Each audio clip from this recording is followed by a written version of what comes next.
The big bear stopped 30 feet in front of me. I slowly worked my hand into my bag and pulled out the magnum. I peered down the gun barrel into the dull red eyes of the huge grizzly. We stared at each other for what might have been seconds, but felt like hours.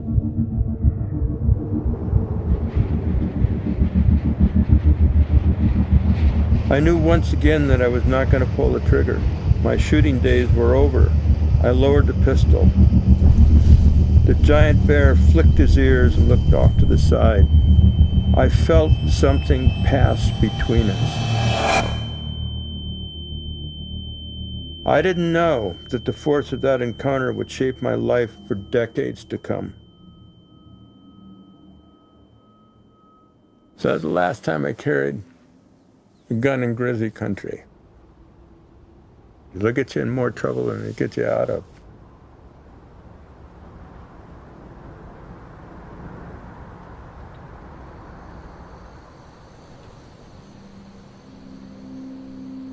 When somebody does something great like that for you, you're in debt. And if they need help, you pay them back. The voiceless really needed a human voice, and I just decided that I'd do my best. Back in the 60s, you either had to be a full-time student or be married with a child, or you got your ass drafted and sent to Vietnam. I was at University of California, Berkeley, taking graduate courses in comparative literature, but not enough to be full-time. And the draft caught up with me. By that time, I was just kind of tired of running, and I said, take me.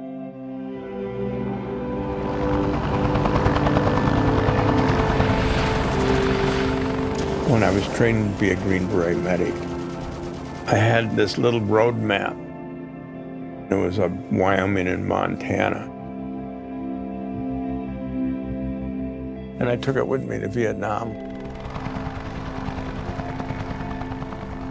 After a 14-hour day of treating sick people, I would just stare at this map. In my mind, I'd fly through it and look for bears and moose. You know, I was looking at it one night when all of a sudden the mortars started raining down on it and the shrapnel was blowing everywhere.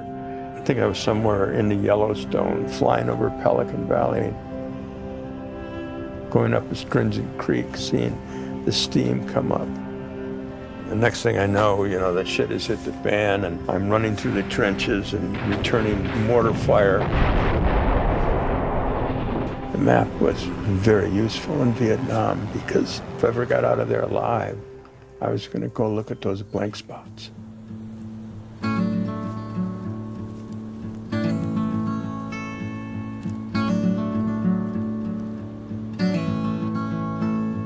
After the Tet Offensive, I just saw too many dead children. So I was out of sort when I got back here.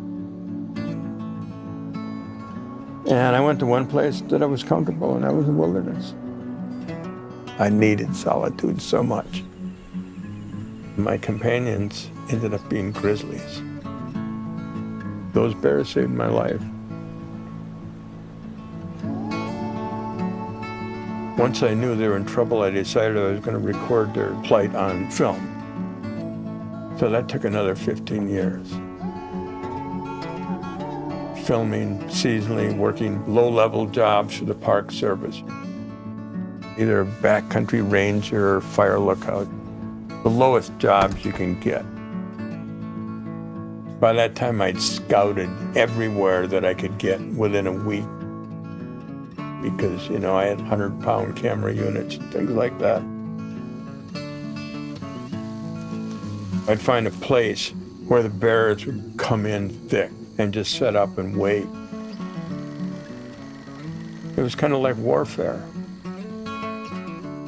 Pitching invisible camps, leaving no tracks. even at that level of trying to be really careful around the grizzlies, I still ran into enough of them, and it was time to give them a break. I thanked him for allowing me to hang out so long, and I vowed I wasn't going to bother him anymore.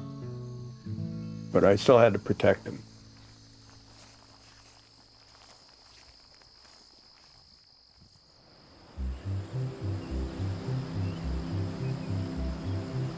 Saving the wild is the mother of all things. That's where we gathered our intelligence.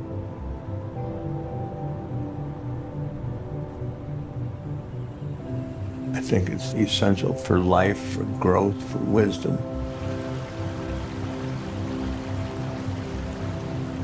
If we are to have survival, that's how and where it's going to take place.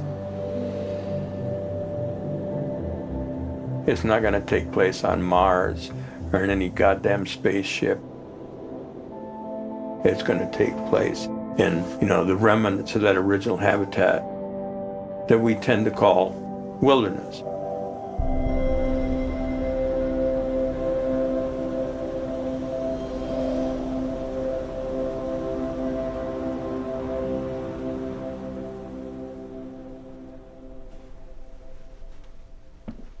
The grizzly bear on this continent is the one animal capable of reminding the most arrogant species on Earth its true place in the world, and that's Homo sapien.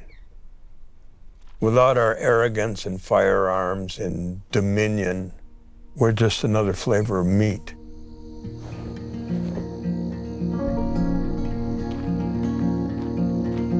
To live out on the land with a grizzly bear, you're not the dominant creature, and you're physically aware of that. You don't think about your portfolio or your girlfriend. You're looking and smelling because you need to know where the grizzlies are. That's sort of an enforced humility, and it's a healthy thing.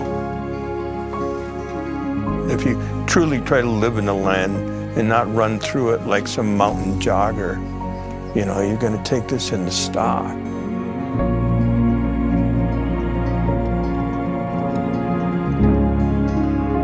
A culture like ours, we fear what we don't know, and we really hate what we fear. To know the bear, to know the unknown, make a friend of that kind of fear. It does expand that tolerance towards all other kinds of beings. It's outside yourself. It approaches that quality of wildness that lives in all of us.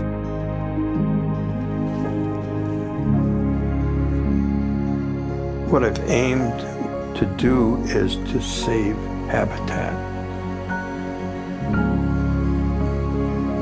That's the most satisfying expression of joy I know.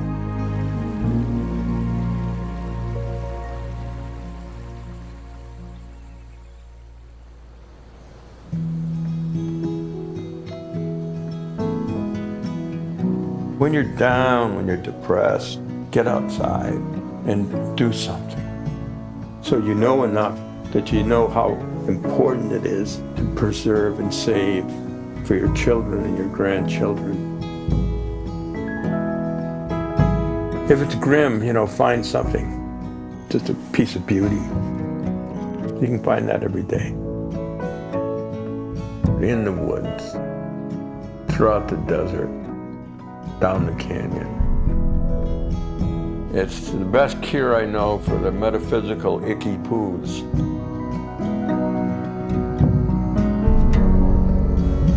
I do what I feel is necessary to fight for wild causes, and I've done that all my life.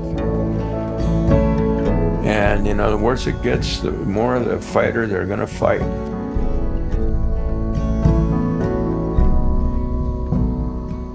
Arm yourself with friendship and love the earth. You got to live consciously every day. That's how I'm fighting for my children and for the grizzly bears.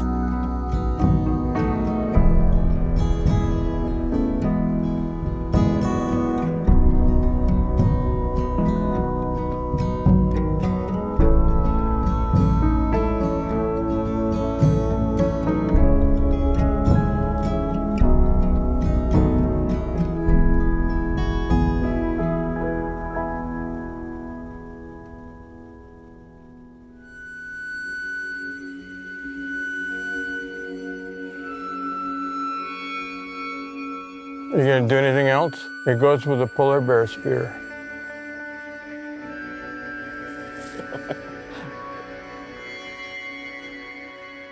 This might not be my hat. It's a little tight.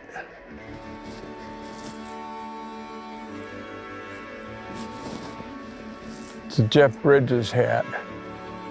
He had a lot more hair than me. 1 out of 100. You'd make it through.